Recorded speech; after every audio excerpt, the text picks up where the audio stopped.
Educatina, el sitio de educación número 1 de Latinoamérica. En este video les voy a hablar sobre características muy generales de la célula vegetal y luego voy a hacer un mayor detalle en cuanto a una estructura específica de la célula vegetal, que es la pared celular. Para hacer un poco de revisión sobre las características generales de las células vegetales, primero les quiero contar que son células del tipo eucariotas. Recuerden que las células eucariotas eran aquellas que tenían un núcleo bien definido que alberga en su interior al material genético. Es decir, que el material genético no se encuentra esparcido por el citoplasma como ocurre en una célula procariota. Un elemento también distintivo de las células vegetales es justamente la pared celular, elemento del cual les voy a hablar a continuación. Otro de los organoides que es muy característico de la célula vegetal son los cloroplastos.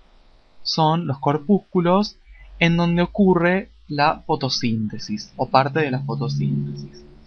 Y además, otra característica que tienen las células vegetales es que no poseen estructuras en su interior denominadas centríolos. Los centríolos en las células animales intervienen en la reproducción celular. La célula vegetal no posee centríolos, pero aún así la división celular se realiza sin ningún problema, digamos. Se realiza de modo normal.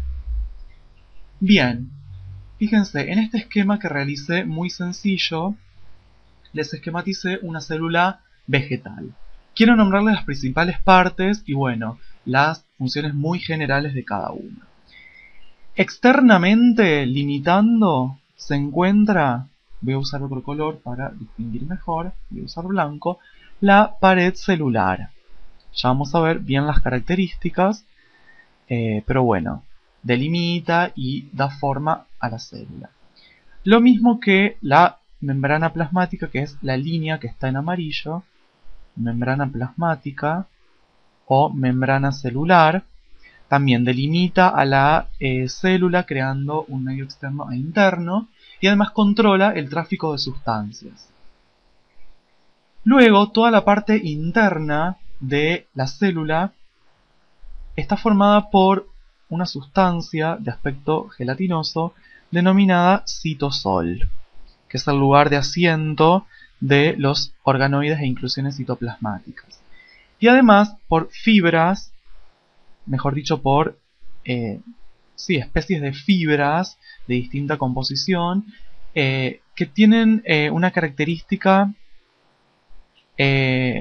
más bien reticulosa, que forman lo que se conoce como citoesqueleto, que forma también como una especie de sostén a la célula. El citosol y el citoesqueleto conforman lo que se conoce como citoplasma celular. Fíjense que el citoesqueleto atraviesa las células por distintas zonas. Después tenemos, bueno, en el centro, generalmente, o a veces medio desplazado, el núcleo celular, formado por la envoltura nuclear, por el material genético, el nucleolo en su interior, etc. Luego tenemos los retículos. En este caso tenemos el retículo endoplasmático liso, que participa en la síntesis de lípidos. Y luego tenemos este de acá, que es igual, retículo endoplasmático, pero en vez de ser liso es rugoso. ¿Por qué rugoso? Porque tiene ribosomas adheridos en sus paredes. Este retículo, ¿qué hace? Participa en la formación de glicoproteínas. Luego tenemos ribosomas dispersos que participan en la síntesis de otras proteínas. Tenemos otro organoide que tiene aspecto de sacos aplanados y aplanados y juntos, que es el denominado dictiosoma, que es el equivalente a el aparato o complejo de Golgi en la célula animal. El dictiosoma lo que hace es almacenar y organizar diversos glicoproteínas y otras sustancias en las células, y además lo que se encarga justamente de la glicosidación. Luego tenemos la vacuola, que puede ser una y grande, o pueden ser más pequeñitas y muchas, que bueno, es una reserva temporaria de agua, interviene en la turgencia de la célula y además ocurre digestión en su interior también.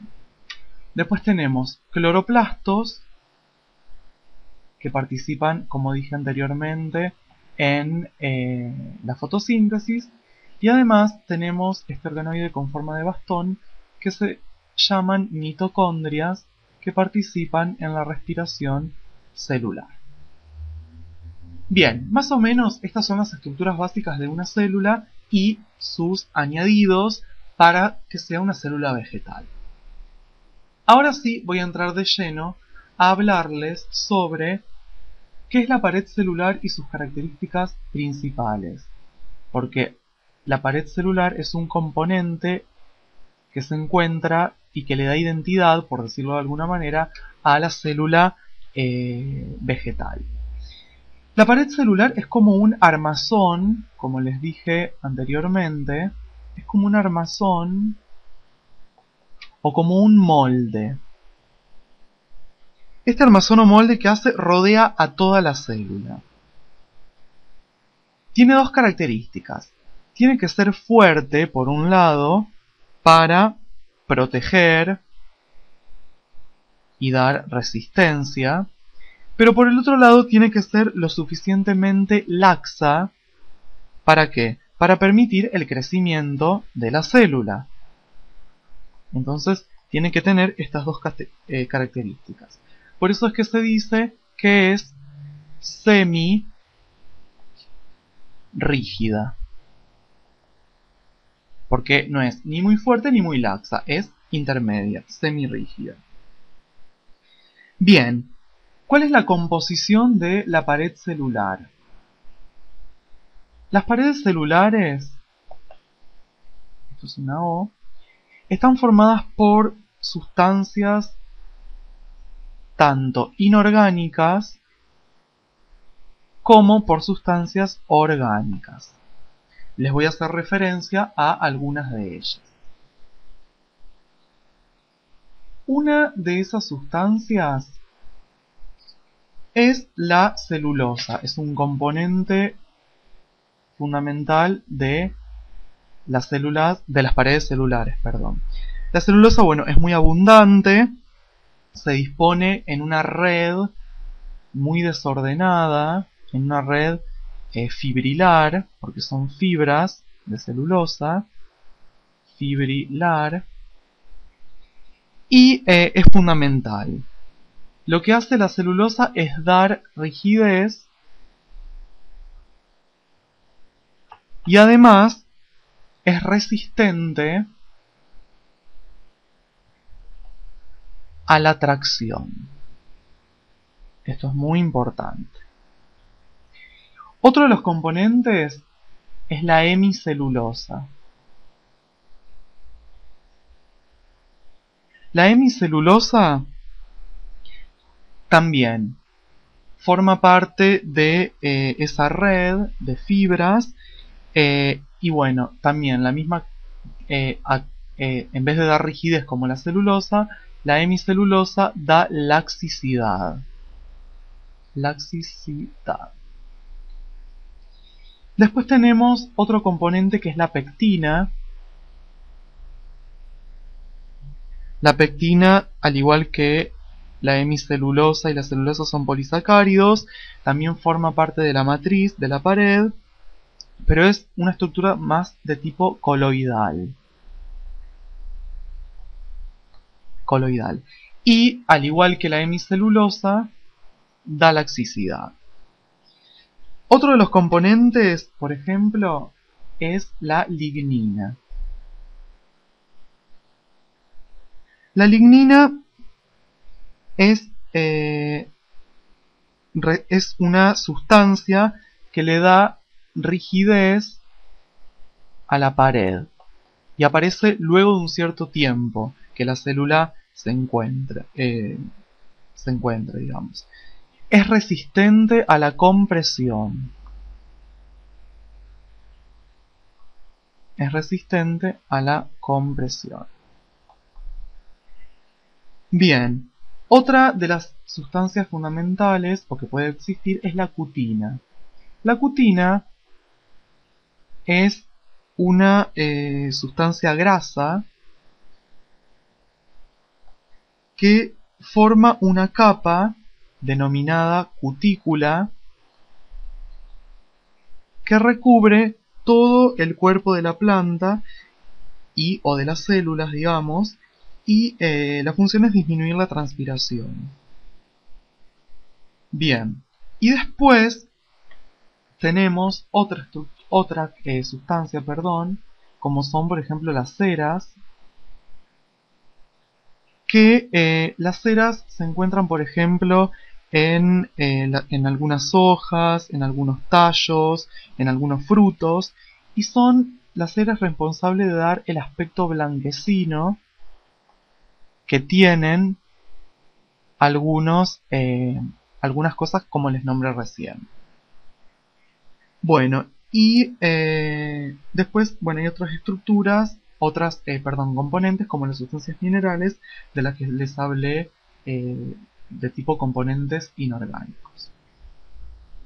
Bien, les quiero hablar sobre la estructura de la pared celular. En cuanto a la estructura, la pared celular está formada por lo que se conoce como fibrillas. Esas fibrillas pueden ser microfibrillas o también macrofibrillas. Las microfibrillas son una cadena lineal de glucanos. ¿Qué son los glucanos? Son simplemente moléculas de glucosa. Esta es la fibrilla y estas son las moléculas de glucosa que me forman las microfibrillas. ¿Qué son las macrofibrillas? Son justamente la agrupación de microfibrillas. A su vez, estas macrofibrillas se van uniendo de manera lateral con otras y así van formando toda la estructura fibrilar que tiene la pared celular. Bien, y les voy a hablar ahora sobre la organización de la pared. La pared celular está formada por tres partes fundamentales. De adentro hacia afuera está formada por la pared secundaria, la pared primaria y luego la laminilla media. Laminilla media. Esto es, voy a hacerlo así, este es el interior y este es el exterior. Es decir, de más afuera hacia adentro tenemos laminilla media, pared primaria y pared secundaria. ¿Qué características tienen? Voy a empezar con la laminilla media. Laminilla media. La característica que tiene la laminilla media es que une una célula con otra. Es decir, une las células adyacentes. Bien. Después, y generalmente está formada por pectinas. Luego continúa la pared primaria. La pared primaria está formada justamente por celulosa, hemicelulosa, ¿sí? Por el complejo fibrilar, hemicelulosa, es decir, por el complejo fibrilar de que le hablaba antes. La característica es que es plástica y está formada por células vivas siempre. Y en general la pared primaria siempre está en todas las células. Y luego la pared secundaria es una pared especial porque a esta pared secundaria se le pueden agregar elementos como por ejemplo lignina u otros elementos como suberina. Esto hace que las células de esta pared mueran. Por lo tanto, la pared secundaria es una capa de células muertas. Esto hace a la larga que la célula muera. Y se ubica por dentro de la célula, perdón, por dentro de la pared primaria. Fíjense, acá yo tengo un esquema. Tenemos acá en verde la laminilla media. Después tenemos en amarillo la pared primaria y en rosado la pared secundaria. Esto de adentro sería el citoplasma de la célula. Entonces, en este video, ¿qué vimos? Características muy generales de las células vegetales y sus elementos puntuales, y además vimos las características de la pared celular. Educatina te recomienda los siguientes videos para que sigas aprendiendo.